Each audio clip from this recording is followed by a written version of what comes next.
If you're trying to go from a good lacrosse player to a great lacrosse player, it's time to take your pregame routine seriously.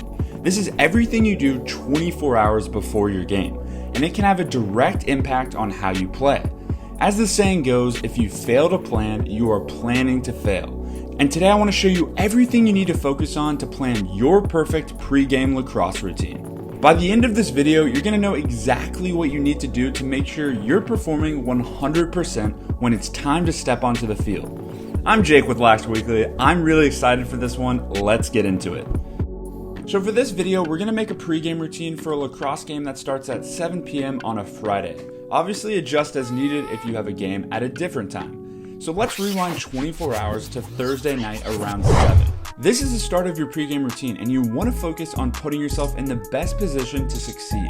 There's a few things that should be top of mind. Number one being hydration. Studies show that being dehydrated can reduce your athletic ability by more than 30%. It's not rocket science. I don't need to show you any studies. We all know being dehydrated makes it harder to perform well. I recommend drinking at least a gallon of water by the time you hit the field, and that way there's no chance you'll be thirsty. I like having a refillable water bottle so I can track exactly how much water I'm drinking. Another thing I used to do was go buy a gallon jug of water at the gas station, and so that way I could visually see how much left I had to drink. It's probably not a huge deal, but I think throwing in a Gatorade or any sort of electrolyte drink the night before is a good idea, and that way there's no way you're going to cramp up. But no matter what, have a plan to make sure you're getting more than enough water before the game.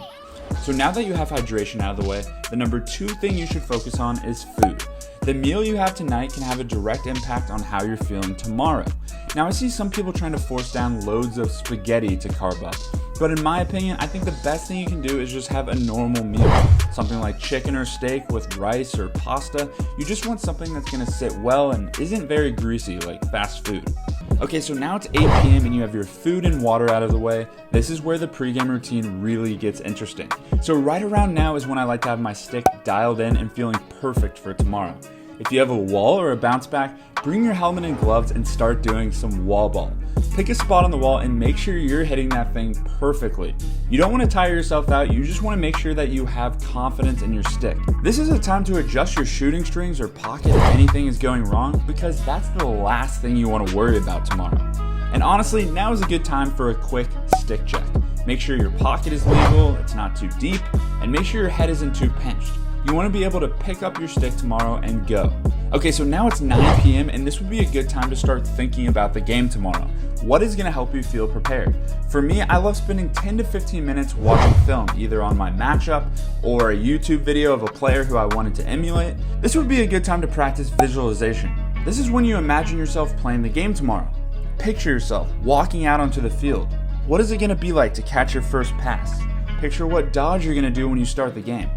It sounds cheesy, but there are countless Olympians and pro athletes that use visualization to get their mind right before competitions. So I think it's safe to say we can use it too. The last thing I like to do is some sort of journaling, even if it's 5 minutes. Write about what you're feeling, what your plan is for tomorrow, anything you want to focus on. You might even be a little bit anxious right now, and that's good. That means you're excited to play tomorrow. It's good to get your thoughts down on the page. Now it's about 10 p.m. and it's probably a good time to go to bed. It's a good idea to get as much sleep as you can. There are plenty of studies that show sleep helps brain performance, which could translate to better play on the field. But don't freak yourself out. If you only get a few hours of sleep, that's okay. No one thing is going to impact your game that much. It's just a good feeling to be well rested before your game. Lights out, good night. And while you sleep, you realize you're not subscribed to the free Lax Weekly newsletter packed with lacrosse tips every week. So you quickly wake up, go to laxweekly.com/join and subscribe, and then you go back to bed. And now it's Friday morning. Most of you are in school, so let's say you wake up around 7 a.m. 12 hours to game time, baby. Start chugging that water. This might be TMI, but you should be peeing all day today. Your teacher's gonna have to forgive you for this one. If you need some guidance on how much water to drink, check out this hydration chart that the UT football team has. I love it. Now is a good time to get in breakfast if you're a breakfast guy. I personally like something light, like a smoothie or some toast. This is another good time to practice that visualization we talked about, or just observe how you're feeling. Remember, pregame nerves are a totally normal thing to have. A few hours later, around noon, I like to have my next meal. Once again, this should be something pretty light, like a sandwich or some pasta, whatever you want. Sometimes I have the tendency to overthink before games, so I like to pay good attention in class today. And now it's around 4 p.m. and that means it's about an hour and a half till I get to the field. This would be a good time to start locking in and getting in the zone for the game. Everyone has a different way to do things, but I personally like turning on the same playlist of music which signals to my brain it's time to get focused. But it doesn't have to be music. I just think it's a good idea to have a ritual that you can tell yourself it's game time. I remember when I was talking to D1 lacrosse player Brendan Grimes, he ate a pack of gummy bears before a game. So all of this is totally up to you. I also think you should eliminate all distractions. Put away your phone, maybe go for a walk. Your mind should be 100% focused on the game. This is also a good time for a last meal, which is usually something very light for me, like a PB&J. Then it's 5:15 and I head to the field for the game. I'm hydrated, I'm well fed, my mind is in a good spot.